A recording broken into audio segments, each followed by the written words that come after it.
Mobile Free Clinic conducted its 11th annual Volunteer Appreciation Luncheon after a 3-year hiatus due to COVID-19.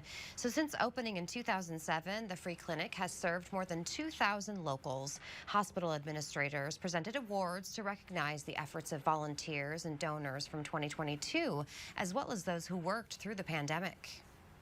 They all have such, we called one of the awards a caring heart, and that's what they all have. They have a caring heart. They want to give to their, fellow man, and they want to make the world a better place, and they certainly do that. And Webster says after successfully hosting their first volunteer appreciation luncheon since the pandemic, the clinic plans to continue this event in the future.